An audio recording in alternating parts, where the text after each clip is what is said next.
જય શ્રી કૃષ્ણ માયાબેન. જય શ્રી કૃષ્ણ. મારે એ જાણવું હતું કે સુરધન દાદા વિશે મને થોડું જણાવશો?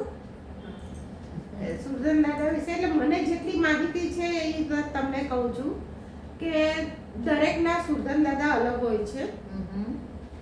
એટલે અમે જે સાંભળ્યું છે અમારા વડીલો પાસેથી કે આપણા પૂર્વજો જે દાદા પરદાદા વડવાઓ જે છે અગાઉ જેનું અકાળ મૃત્યુ થયું હોય કે એમની કઈ ઈચ્છા અધૂરી રહી ગઈ હોય અને એમનો જીવ અવગતિએ ગયો હોય, મોક્ષ ન પામ્યા હોય ને, ત્યારે આપણે આપણા કુટુંબના એ સુરધન દાદા બની જાય છે અને એમની આપણે ડેરી બનાવીએ છીએ અને એમની જ્યાં આપણે પણ જઈએ એમનો સુરધન દાદાનો દીવો કરીએ છીએ ને અમારે તો કાળી ચૌદસના દિવસે સુરધન દાદાનો દીવો થાય અને ગોળપાટ થાય છે.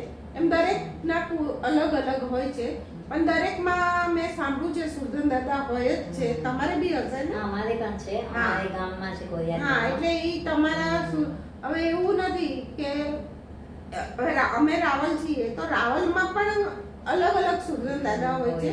એટલે અમારા કુળમાં જે ઘણા વર્ષો પહેલા જે નાના બાળકનું જે મૃત્યુ થયું હતું એની ઈચ્છા અધૂરી રહી ગઈ હતી, એમને મોક્ષ નથી પામ્યો અને એટલે એ સુરધન દાદા બને છે અને એમને મોક્ષ જલ્દી મળતો પણ નથી. એવું મેં સાંભળ્યું છે કે તમે ભાગવત સપ્તાહ પણ બેસાડો ને પણ એમની જો ઈચ્છા હોય તો જ એ મોક્ષ પામે, બાકી એમના વગર એ જતા નથી સુરધન દાદા.